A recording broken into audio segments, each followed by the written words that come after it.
Religious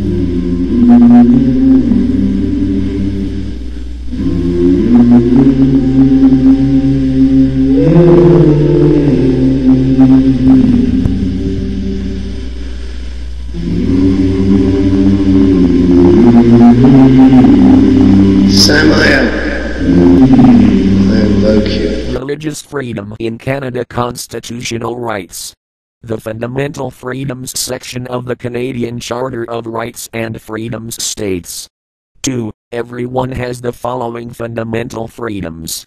A. Freedom of conscience and religion. B. Freedom of thought, belief, opinion and expression, including freedom of the press and other media of communication. C. Freedom of peaceful assembly. And D. Freedom of association.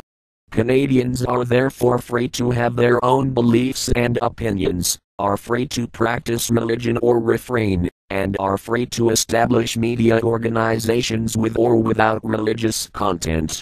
Canadian religious institutions generally benefit from charitable organization status, which allows supporters to benefit from tax credits or deductions for their financial contributions.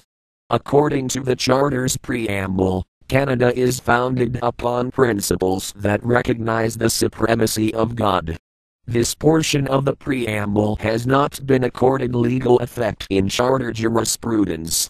The constitutional recognition of God has been criticized as conflicting in principle with the fundamental freedom of conscience and religion guaranteed in Section 2, as it would disadvantage those who hold non-theistic or polytheistic beliefs, including atheism and Buddhism or Satanism.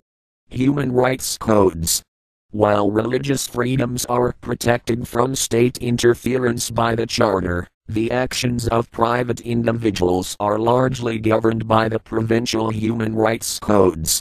These codes prohibit discrimination in the marketplace, accommodation, and employment on the grounds of a variety of personal characteristics, including religion. Case law. The Supreme Court building in Ottawa.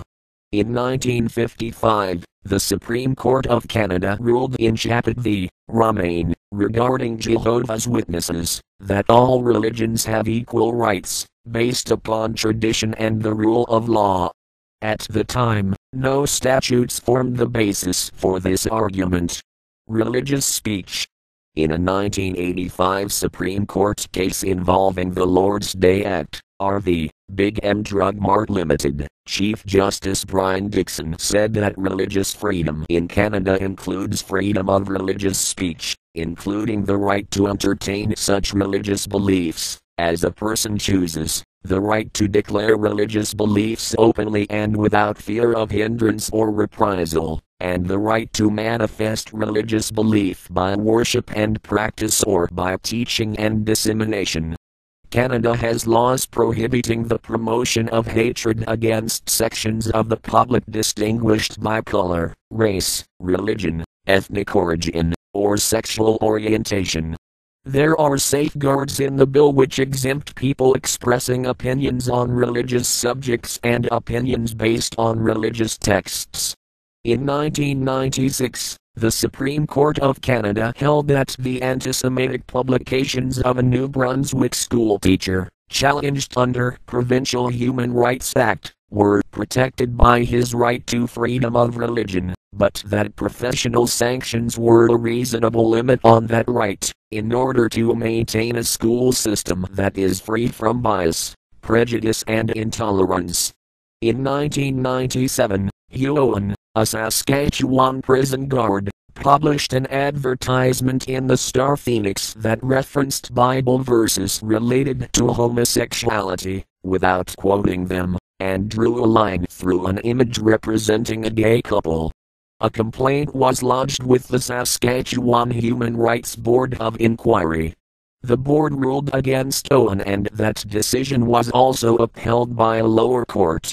On 13 April 2006, the Saskatchewan Court of Appeal overturned the previous decisions, ruling that, while Owen's advertisement was offensive and jarring to many, it was not illegal. The court also ruled that statements which are designed to provoke extreme emotions and strong feelings of detestation, calumny and vilification may be deemed as hate speech. In 2000, Reverend Ken Campbell successfully defended against an Ontario Human Rights Commission complaint filed after he placed an advertisement in the Globe and Mail newspaper, where he protested a Supreme Court of Canada ruling calling for Alberta to amend the Human Rights Code regarding LGBT issues. The ad began with Supreme Court has no business imposing bathhouse morality on the churches and in the living rooms of the nation.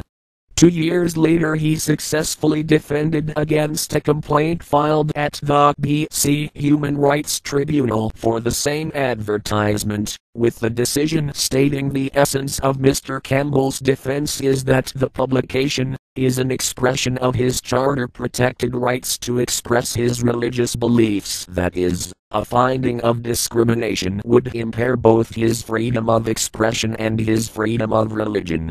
Another high-profile case involves Chris Kempling, a school teacher, who was suspended without pay in 2002 for writing letters to a local newspaper objecting to the introduction of LGBT-related material into the public school system, arguing against same-sex marriage, and advocating conversion therapy for gay and lesbian persons. Kempling appealed the suspension to the courts. The British Columbia Court of Appeal found that his right to freedom of expression had been breached, but that the disciplinary action was a reasonable limit on his rights, as it was done with the objective of maintaining a tolerant and non-discriminatory school system. L.